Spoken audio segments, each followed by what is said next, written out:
মানুষ চুপচাপ। 21-এর নির্বাচনে যে হাওয়া উঠেছিল সেই হাওয়া কিন্তু বিজেপি তুলছে না, কিন্তু তাতেও বিজেপি প্রচুর সিট পাবে আমি বলছি। আমি রাজনীতিতে কিছু বুঝতাম না, জানতাম না, বাট রাজনীতিতে ঢুকে আমি দেখলাম মানুষ কত অসহায়, মানুষ কত নিরাপদ, তাদের সেফটি নেই। দীর্ঘ 5 বছর ধরে ময়নার মানুষ প্রত্যেকটা বাড়িতে বাড়িতে তারা এমএলএকে পেয়েছে, দুয়ারে এমএলএ পেয়েছে। এমন কোনো বুথ নেই, এমন কোনো রাস্তা নেই তাদের এমএলএকে দেখেনি। ছোট ছোট বাচ্চারাও জানে অশোক দিন্দা। ভারতীয় জনতা পার্টি কমল খিলবে 2026-এ। প্রত্যেকটা বিধানসভায় আমরা বহু সিট নিয়ে এই বিধানসভাতে এসে আমরা এই ডবল ইঞ্জিন সরকার গঠন করব। But wish all the best Shibshankar পালকে, ম্যাকোদাকে। ওখানে আমাদের মালতী লাভাদি আছে, ও 20-25 হাজার ভোটে জিতবে ওখান থেকে বিজেপি। আজকে আপনি যুব সম্প্রদায়কে লাইনে দাঁড় করে দিয়েছেন। কেউ মেডিসিন পড়ছে, কেউ মাস্টার পড়ছে, কেউ ল পড়ছে, কেউ ইঞ্জিনিয়ার করছে। তারা আজকে 1,500 টাকার জন্য রাস্তায় লম্বা লাইন। এই জন্য candidate doesn't matter. Matter is that কি টিএমসি সরকার হটাও, বাংলা বাঁচাও, টিএমসি সরকার হটাও, রোহিঙ্গাদের তাড়াও, বাংলার উন্নয়ন আনো। এটাই হচ্ছে বাংলার মানুষের লক্ষ্য। পরিযায়ী শ্রমিকরা ভেতরে আসুক, বাংলার ভেতরে। আমরা বিরোধীতে আছি, আমরা যতই চিৎকার করি না কেন আমাদেরকে কোনো কিছুই দেওয়া হয় না। প্রতিবেদন অনুযায়ী বিজেপি এখনো পর্যন্ত 144টি আসনে প্রার্থী তালিকা ঘোষণা করেছেন। তার মধ্যে রয়েছে ময়না থেকে 2021 সালে যিনি প্রার্থী ছিলেন অশোক দিন্দা, প্রাক্তন ক্রিকেটার, তাকে আবারও বেছে নেওয়া হলো 2026 বিধানসভা নির্বাচনের জন্য। আবারও সেই ভরসা ময়নার জন্য অশোক দিন্দা। কি বলবেন? এই ধন্যবাদ জানাবো আমাদের রাজ্য সভাপতিকে, আমাদের বিরোধী দলনেতাকে, আমাদের সুকান্ত দাকে, পুরো এন্টার সিনিয়র যে কার্যকর্তা আছে যারা প্রার্থী চয়ন করেছে, অবজারভার থেকে শুরু করে আমাদের জেলা থেকে শুরু করে, তাদের সবাইকে ধন্যবাদ জানাবো আমার উপরে বিশ্বাস এবং ট্রাস্ট রাখার জন্য, এবং সেই কারণে ধন্যবাদ জানাবো। আবার নতুন উদ্দীপনা নিয়ে মাঠে নামবো ময়না বিধানসভায়। ময়না বিধানসভাতে যখন আগের বারে গিয়েছিলাম তখন 17,000 দেবী সিট নিয়ে গিয়েছিলাম 2021 সালে। এখন আমার কাছে 10,000 লিড আছে। তো সেটাকে কতটা বাড়ানো যায় সেটাই থাকবে লক্ষ্য। মানুষজন ভারতীয় জনতা পার্টি এবং অশোক দিন্দাকে তারা আপন করে নিয়েছে ময়না। দীর্ঘ 5 বছর ধরে ময়নার মানুষ প্রত্যেকটা বাড়িতে বাড়িতে তারা এমএলএকে পেয়েছে, দুয়ারে এমএলএ পেয়েছে। এমন কোনো বুথ নেই, এমন কোনো রাস্তা নেই তাদের এমএলএকে দেখেনি। ছোট ছোট বাচ্চারাও জানে অশোক দিন্দা। সো এই যে প্রাপ্য পেয়েছি আমি, প্রচুর আদর পেয়েছি, প্রচুর আপ্যায়ন পেয়েছি প্রত্যেকটা বাড়ি থেকে। তার জন্য ময়নাবাসীকে ধন্যবাদ জানাবো এবং আবার আবেদন করব 2026-এ আবার আমাকে পুনরায় আশীর্বাদ করবেন, যাতে ময়নার কথা, এই ময়নাকে উন্নয়নের জন্য এই বিধানসভাতে এসে আমি উল্লেখ করতে পারি। এবং ময়নাতে অনেক কিছুই হয়েছে, তার সবথেকে বড় দুটো কাজ, সবথেকে অন্যতম একটা, ময়না ভারতের রেলের সাথে যুক্ত হতে চলেছে, যেখানে প্রায় 275 কোটি টাকা বরাদ্দ করেছে আমাদের রেলমন্ত্রী অশ্বিনী বৈষ্ণবজি। ওনাকে ধন্যবাদ জানাবো প্রধানমন্ত্রীকে এবং আমাদের বিরোধী দলনেতাকে, যে আমাদের ময়নার কথা এবং ময়নার এমএলএর কথা রাখার জন্য।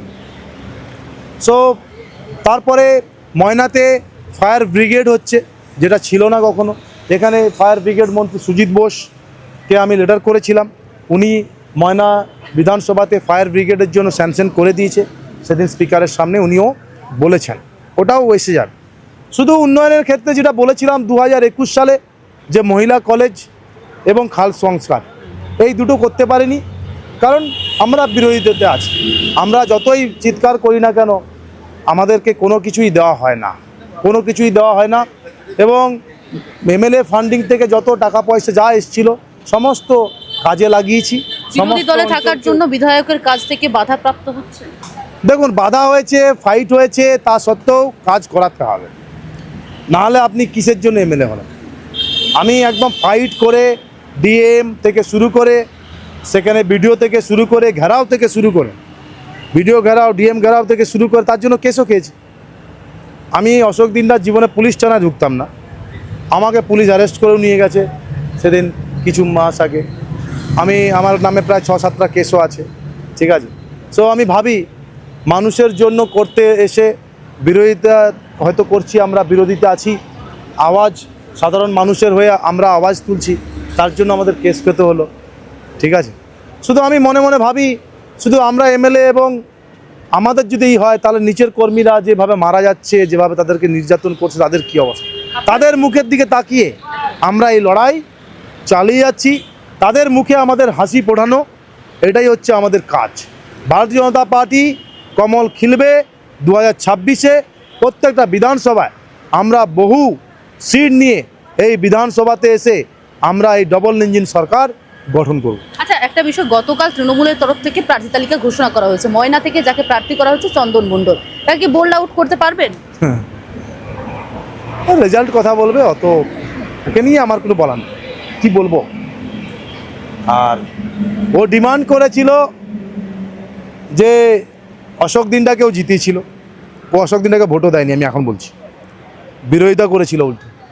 2024 সালে এমপি ইলেকশনে ভারী ভরা সভা থেকে ও ঘোষণা করেছিল 2 লক্ষ ভোটে হারাবো বিজেপিকে হারাবো। ও তার আগে থেকেই টিএমসিতে ছিল, ভেতরে ভেতরে ছিল, আমরা জানতাম। ওকে ব্যারিকেড করেই আমরা ভোট করেছি, 10,000 লিড দিয়েছি।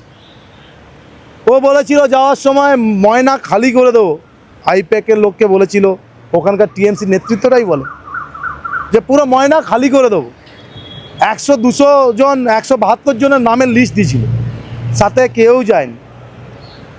ইলেকট্রিক স্কুটির লোভ দেখাচ্ছে পঞ্চায়েতদের, আসো আসো আসো, সবাইকে টাকার ওর লোভ দেখাচ্ছে। এখন তো শুনছি আইসিডিসের চাকরি করে দেবে, কত কিছু হচ্ছে, হোক না। মানুষ, ময়নার মানুষ যাকে মেনে নেবে, যাকে এই ফিঙ্গার দিয়ে যাকে বোতামে টিপবে, সে কমলে টিপবে কি দুর্নীতিগ্রস্ত ওই জোড়া ফুলে টিপবে, সেটা ময়নার মানুষ বিবেচনা করবে। তো আমি এটাই বলতে পারি। হ্যাঁ, গতকাল দেখলাম আরও একজন ক্রিকেটার তিনি যোগ দিলেন তৃণমূল কংগ্রেসে, এবং তুফানগঞ্জ থেকে শিবশঙ্কর পাল তিনি যোগদান করলেন এবং প্রার্থীও হলেন। কি বলবেন, আপনি তো একজন প্রাক্তন ক্রিকেটার। দেখুন, আমি বলবো ম্যাকোদা, আমরা ম্যাকো বলি শিবশঙ্কর পালকে। ম্যাকোদা আমাদের সিনিয়র, আমার থেকে সিনিয়র, একসাথে খেলেছি, বয়সে 2-3 বছরের 4 বছরের হয়তো বড়। আর তুফানগঞ্জের বাড়িও গিয়েছিলাম বহু বছর আগে, যখন শিলিগুড়িতে খেলতে গিয়েছিলাম ছোটোবেলা, 2005, 6, 7, 8 এরকম একটা হবে।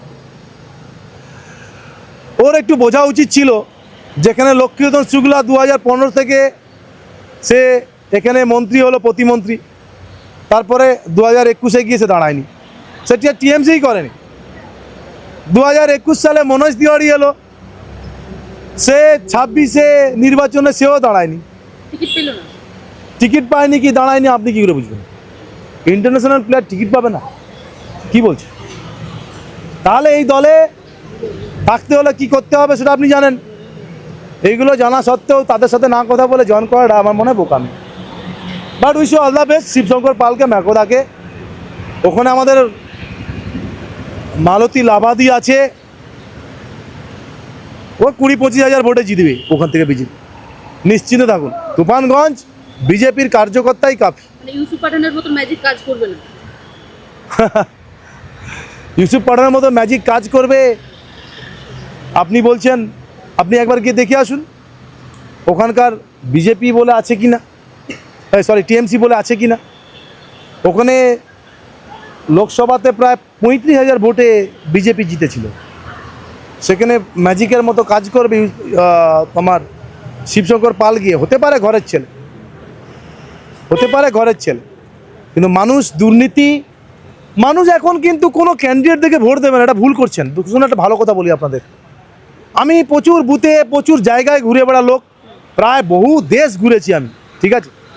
মানুষ চুপচাপ, 21-এর নির্বাচনে যে হাওয়া উঠেছিল সেই হাওয়া কিন্তু বিজেপি তুলছে না, কিন্তু তাতেও বিজেপি প্রচুর সিট পাবে আমি বলছি। এখনও বিজেপি রাস্তায় নামেনি, মাঠে নামেনি এখনও, সবে ক্যান্ডিডেট নেমেছে। আমি ক্যান্ডিডেট হওয়ার পর কালকে ময়নায় আমি কার্যকর্তাদের সাথে মিটিং করে এসেছি, প্রোগ্রাম সেট করে এসেছি, কাল থেকে শুরু করব, ঠিক আছে। এবং আমি আপনাদের বলি, এবারের ইলেকশন, এবারের ভোট, এই প্রশাসনের, এই শাসক দলের দুর্নীতি, এই দাদাগিরি, এই চুরি, এই ছিনতাই, এই রেপিস্ট, এদের এগেনস্ট শিক্ষকরা শিক্ষকদেরকে, টিচারদেরকে পুলিশ লাথি মারছে সল্টলেকে। যারা অরিজিনালি যোগ্য শিক্ষক তারা রাস্তায় প্রায় 1500 দিন ধরে ধর্ণা দিচ্ছে। আর যারা মাস্টারই ওই 15 লক্ষ 20 লক্ষ টাকা করে দিয়েছে, সে পার্থর বাড়ির থেকে টাকা বেরিয়েছে, বান্ধবীর বাড়ির থেকে, সবাই দেখেছেন। তাদেরকে চাইবে না। যে বোনটা আরজি করে ধর্ষণ হয়েছিল, যে ওখানকার আজকে স্বাস্থ্যমন্ত্রী কে, মমতা ব্যানার্জি, যে কসবা কলেজে মেয়েটা পড়তে গিয়ে ধর্ষণ হলো, যে উড়িষ্যার বোনটা দুর্গাপুরে পড়তে এসে ধর্ষণ হলো, তারপরে মমতা ব্যানার্জি বলছে 8টার পরে মহিলারা বেরোবেন না। কেন? আমরা কোন ভারতবর্ষে বসবাস করছি? আমরা স্বাধীন ভারতবর্ষে বসবাস করি। এখানে স্বাধীন হওয়ার জন্য এখানে সবথেকে যদি গুরুত্বপূর্ণ ভূমিকা পালন করে সেটা হচ্ছে বাংলার আমাদের বিপ্লবীরা। ক্ষুদিরাম বোস থেকে, মাতঙ্গিনী থেকে শুরু করে, নেতাজি সুভাষচন্দ্র বোস থেকে শুরু করে সবাই আমাদের পূর্বপুরুষেরা আমাদেরকে স্বাধীনতা দিয়ে গেছে। কি এই যে মহিলারা 8টার সময় বেরোবেন না, এটা বলার জন্য। একটা কমিউনিটি, আমি আছি বলে তোমরা বেঁচে আছো, একটা কমিউনিটি যদি ঘিরে ফেলে না, 12টা থেকে 13টা বেঁচে যাবে, এটা শোনার জন্য। একটা শিল্প নেই, প্রায় 8000-এর বেশি ছোট বড় কোম্পানিকে আপনি তাড়িয়েছেন। তার আগে ন্যানো তাড়িয়ে আপনি এসছেন জমি অধিকরণের গল্প নিয়ে। সেখানে না জমিতে চাষ হয়, এখন সর্ষে ফুল হয়। এখন কোনো ফ্যাক্টরি নেই, কোনো কোম্পানি আসতে চায় না। আপনি যতই লন্ডন যান, সিঙ্গাপুরে যান, যতই বিদেশ ভ্রমণ করুন, একটা শিল্প নেই। সব পরিযায়ী শ্রমিক, লাখ লাখ কোটি কোটি পরিযায়ী শ্রমিক বাইরে কাজ করছে। যারা বউ ছেড়ে, ছোটো ছোটো বাচ্চা, বাবা মা ছেড়ে, অসুস্থ বাবা মা ছেড়ে তারা বাইরে কাজ করছে পেটের দায়ে। আজকে আপনি যুব সম্প্রদায়কে লাইনে দাঁড় করে দিয়েছেন। কেউ মেডিসিন পড়ছে, কেউ মাস্টার পড়ছে, কেউ ল পড়ছে, কেউ ইঞ্জিনিয়ার করছে। তারা আজকে 1500 টাকার জন্য রাস্তায় লম্বা লাইন। এই ইতিহাস বদলাতে হবে, এই সরকারকে বদলাতে হবে। এই জন্য candidate doesn't matter, matter is that কি টিএমসি সরকার হটাও, বাংলা বাঁচাও, টিএমসি সরকার হটাও, রোহিঙ্গাদের তাড়াও, বাংলার উন্নয়ন আনো। এটাই হচ্ছে বাংলার মানুষের লক্ষ্য। পরিযায়ী শ্রমিকরা ভেতরে আসুক, বাংলার ভেতরে, আবার তাদের ফ্যামিলির সাথে থাকুক। ভাতা নয়, চাকরি চাই। অন্নপূর্ণা ভাণ্ডার আমরাও করব। ওরা লক্ষ্মী ভাণ্ডারে 1500 দিচ্ছে, আমরা 3000 দেব। আমরা ডবল ইঞ্জিন সরকার হলে মানুষকে আয়ুষ্মান ভারত দেব। 5 লক্ষ টাকা উপকৃত হবে একটা ফ্যামিলি। তার কোনো রোগ পেশুক হলে ভালো ভালো চিকিৎসা করবে। ঠিক আছে? পশ্চিমবাংলা কেন? স্বাস্থ্যসাথী শুধু পশ্চিমবাংলাতেই লাগু, তাও অর্ধেক লোক পায় না। ভারতবর্ষের যে কোনো হসপিটালে গিয়ে ওই আয়ুষ্মান ভারত কার্ড নিয়ে আপনি কাজ করতে পারবেন। আচ্ছা, সেটা দেখে ভোট হবে, কোনো ক্যান্ডিডেট দেখে ভোট হবে না। কমল দেখে ভোট হবে, কোনো ক্যান্ডিডেট দেখে ভোট হবে না। এটাই হচ্ছে পশ্চিমবাংলা আগামী দিনের ভবিষ্যৎ, এটাই হবে। গত 5 বছরের বিধায়ক কাল নাকি প্রাক্তন ক্রিকেটারের, কোনটা বেশি দেবে? দেখুন, cricketer is different. Cricket, honestly ক্রিকেটে আজকে ছিলাম বলে আজকে আমাকে এখানে ডেকে এনে টিকিট দেওয়া হয়েছে। আজকে ইন্ডিয়ার হয়ে রিপ্রেজেন্ট করেছিলাম, 10 বছর আইপিএল করেছিলাম, বাংলাকে বহু ম্যাচ জিতেছি, প্রায় দীর্ঘ 20 বছর খেলেছি। সেই পরিচয়, সেই পরিচিতি আমি ওখান থেকেই আসা, ইডেন গার্ডেন সামনে, ওখান থেকেই আসা। সেই কারণে আমাকে টিকিট দেওয়া হয়েছে। কিন্তু আমি রাজনীতিতে কিছু বুঝতাম না, জানতাম না, বাট রাজনীতিতে ঢুকে আমি দেখলাম মানুষ কত অসহায়, মানুষ কত মানে নিরাপদ, মানে তাদের সেফটি নেই। তারা বিজেপি একটা রাজনীতি করে বলে তারা তিরপলের বাড়িতে আছে, আর টিএমসি ভোট দিলে যার ফাঁকা বাড়ি আছে অন্য লোকের বাড়ি দেখিয়ে তাকে বাড়ি দিচ্ছে, আর উল্টে টাকাও নিচ্ছে। যোগ্য শিক্ষক সে টাকা দিতে পারে না বলে সে রাস্তায় বসে আছে, মানে বার্ধক্যভাতা পায় না। বিজেপি করে বলে ওই পাড়াটায় রাস্তা দেবো না, জলও যেতে দেয় না। আজকে রাজনীতিতে না এলে আমি দেখতে পেতাম না এগুলো।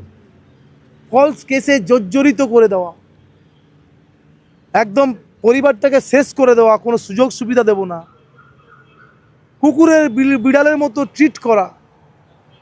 আজকে রাজনীতিতে এসছি বলে দেখতে পাচ্ছি, এবং তাদের নেতারাই বলছে স্বয়ং কাঠের মালা পরে ভোট দেবে বিজেপিকে, আর তুমি টাকা নেবে মমতা ব্যানার্জির কাছে। মমতা ব্যানার্জি টাকা দেয়নি, টাকা আপনার আমার সবার ট্যাক্সের টাকা থেকে আমাদের এগুলো দেওয়া হয়। ওই মহুয়া মিত্র বলছে টিএমসিকে যদি না ভোট দাও তুমি বাঙালি নয়। এই যে জাত পরিবর্তন করে দেওয়া, এগুলো ওই ক্রিকেট মাঠে থাকলে আমি জানতাম না। আমি সাধারণ মানুষের পাশে, ময়নার মানুষের পাশে, শুধু ময়না নয়, পশ্চিমবাংলা বহু জায়গা থেকে আমার কাছে ফোন আসে, আমি চেষ্টা করি তাদেরকে উপকৃত করার, তাদের পাশে থাকার আশ্বাস, বিশ্বাস, ভরসা। তাদের মাথায় গিয়ে হাত বুলিয়ে দেওয়াটাই বড় ব্যাপার। এবং ময়নার মানুষ পুরো সাধারণ আহ্বানে আমাকে গ্রহণ করেছে। 5 বছরে প্রত্যেকটা বাড়ি আমি গেছি, প্রত্যেকটা গ্রাম গেছি, তাদের সুখ দুঃখের কথা শুনেছি, জেনেছি। প্রত্যেকের সাথে পরিচয়। এখন ঘরের ভাই, কারোর সাথে ভাইয়ের সম্পর্ক, কারোর সাথে বৌদি দাদা বৌদির সম্পর্ক, বৌদি দেওয়ারের সম্পর্ক, কাকু কাকিমার সম্পর্ক, একটা আলাদা সম্পর্ক তৈরি হয়েছে, একটা নিবিড় সম্পর্ক ময়নায় মানুষের মধ্যে। আমি ময়নারই ছেলে, কিন্তু খেলার সূত্রে বাইরে থাকতাম। তো লাস্ট 5 ইয়ার সব কিছু ছেড়ে ফেড়ে দিয়ে আমি ময়নাতে পড়েছিলাম, এবং আমাকে সবাই ভালোবেসেছে। তার জন্য অসংখ্য ধন্যবাদ জানাই ময়নার মানুষকে।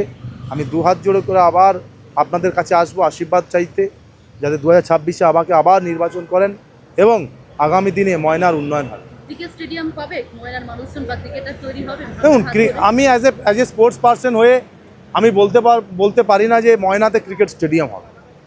আমি এটা বলাটা উচিত হবে না, কারণ ক্রিকেট স্টেডিয়ামের জন্য একটা জায়গা লাগে, একটা পরিকাঠামো লাগে, একটা শহর লাগে। আপনি যদি বলেন তমলুক, প্রচুর ছেলে মেয়েরা খেলতে আসে আমার হাত ধরে। আমি বিধায়ক হওয়ার পর প্রায় 500 লোককে আমি কলকাতা পাঠিয়েছি, ঠিক আছে, তারা প্র্যাকটিস করছে, ঠিক আছে। কেউ আবার বেঙ্গলও খেলছে, আন্ডার 13, 16, 19, 23। সো আমি বলবো একটা স্পোর্টস পার্সন হয়ে আমি বলবো ডিস্ট্রিক্টে ক্রিকেট ডেভেলপমেন্ট হোক। Not only cricket, sports infrastructure, মানে তার মধ্যে সমস্ত ধরনের স্পোর্টস থাকবে। অ্যাথলিটস থেকে শুরু করে, ফুটবল থেকে শুরু করে, টেবিল টেনিস, ব্যাডমিন্টন থেকে শুরু করে, রানিং থেকে শুরু করে, ক্রিকেট থেকে শুরু করে, সমস্ত অলিম্পিক্স গেম প্লাস ক্রিকেটের ছোট জায়গা থেকে শুরু করে চেষ্টা হবে। ভারতীয় জনতা পার্টি এলে এটা আমার গোল, এটা অবশ্যই থাকবে। অসংখ্য ধন্যবাদ। আমাদের সঙ্গে এতক্ষণ ছিলেন অশোক দিন্দা, প্রাক্তন ক্রিকেটার তথা ময়নার বিজেপি প্রার্থী। তিনি আবারও নির্বাচিত হয়েছেন 2026-এ, এবং সামনে বিধানসভা নির্বাচন, তার কাছে চ্যালেঞ্জ তো রয়েছে, তিনি লড়াই করবেন। ক্যামেরায় তানসিকের সঙ্গে শোভনের রিপোর্ট, বাংলাহাট, কলকাতা।